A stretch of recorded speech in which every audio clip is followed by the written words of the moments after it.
Good evening. I hope I find you well. I'm just able to make my little use evening time video hymns and prayer. Let's talk. It was very sunny this morning, but I'll talk about that later. Oh Lord my God, when I in awesome wonder consider all the works thy hands had made, I see the stars, I hear the mighty thunder, thy power throughout the universe displayed. Then sings my soul, my Saviour God, to thee, how great thou art, how great thou art. Then sings my soul, my Saviour God, to thee, how great thou art, how great thou art. When Christ shall come with shouts of acclamation, and take me home, what joy shall fill my heart? Then shall I bow in humble adoration, and there proclaim, my God, how great thou art. Then sings my soul, my Saviour God, to thee, how great thou art, how great thou art. Then sings my soul, my Saviour God, to thee, how great thou art, how great thou art. Lovely, it's a nice little hymn just for a change, you know yourself. Now a little one for our Blessed Mother, a Latin one. There she is. How are you, Blessed Mother? Ave Maria, gratia plena, Dominus, Dominus tecum, benedicta tu in mulieribus, et benedictus fructus ventris tui, Iesu. Ave Maria, ora pro nobis peccatoribus, ora pro nobis peccatoribus, nunc et in hora mortis nostre, in hora mortis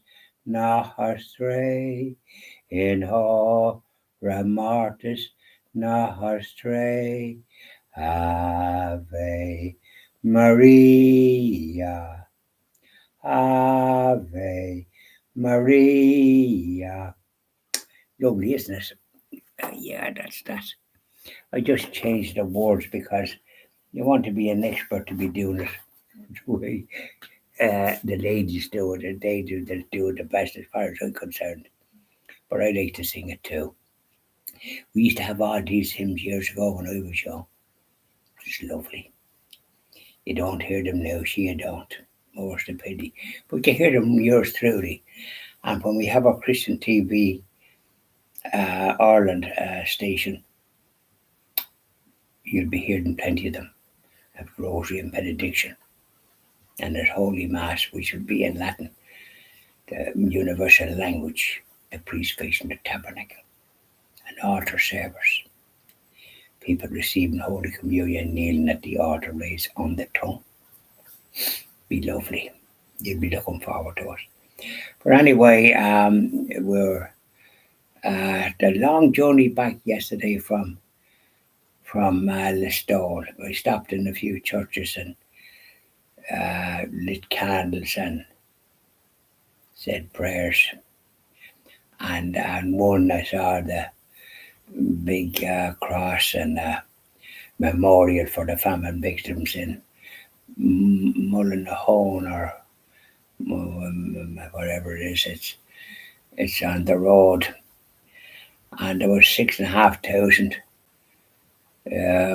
before the famine in 1845, and the 2,000 were killed, and probably the others weren't too good either. God help them. They're all up in heaven with all the ancient saints. I said prayers and lit candles for them. And but we had a grand time in the store. My friend Oliver had a few other balls in the air, so the journey that was mapped out by him wasn't fulfilled. But the main one, really, there was a couple of good ones, but the one in Tramore was good because the poor Clare nuns brought employment to well, not Tramore. Let's see. No, there was we passed through on our way. We passed through where Michael Hilly Ray Kilgarvan, and then the next town where the poor Clare nuns gave employment, lace making for girls, and they got paid. Produced a lovely stuff. Worldwide it went, and boys got learned carpentry and all that type of stuff. They gave employment when before that nobody gave employment. The ones that founded the town were all Cromwellians getting land off the land taken from them. So it's very moving. But we went, as I say, Daniel O'Connell, the famous Catholic Emancipation Liberator. Oh, there's a lot to be talking about that. I saw a film which lasted 15 minutes about the history, and it was very good. If you're ever visiting, make sure you get to see that. They don't do it. It's not done constant, which it should be. But I happened to be there, so I was very curious, and I asked a man who turned out to be an Englishman, but he was well versed in the thing, and so I wanted to find out a lot. And then the film was very good, and then I went upstairs. I went around on the ground floor and saw the dining room and all the rest of it. And he built a chapel as well. It was lovely. The whole lot inspired, and I could talk. My friend Oliver went down to where there was a beach in an island, and it was a funeral while he was around, and somebody was buried on some kind of a place, I suppose, where people would their forefathers would have been buried in some place down that way. A very spiritual place. You could get a great feeling in it, and there was a lot to sort of see. And upstairs then, and I saw the bed. It was donated by in Genoa, where um,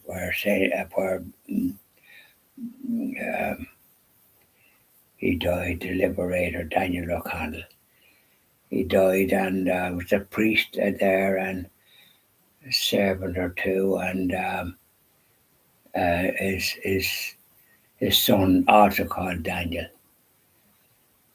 And he had a son then in 1944, something, was a captain in the Irish Army, so they must still have descendants, but there's only so much you can absorb, sort of thing, and it probably still.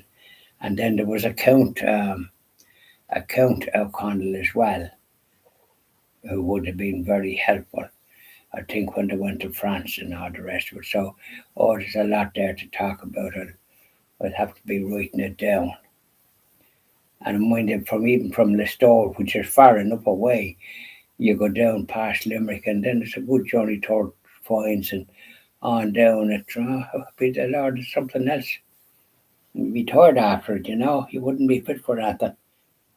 I went down on the Sunday thinking that Oliver, my friend Oliver, would be down on the Monday with the itinerary he had made out, which would have been a good if he had to come down and then was early to buy eyewash and then do what we were going to be doing.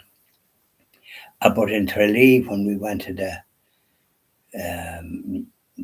museum there, which was quite good, another thing. But there was a festival on the roads of Tralee, and the place was crowded. It was actually most uncomfortable.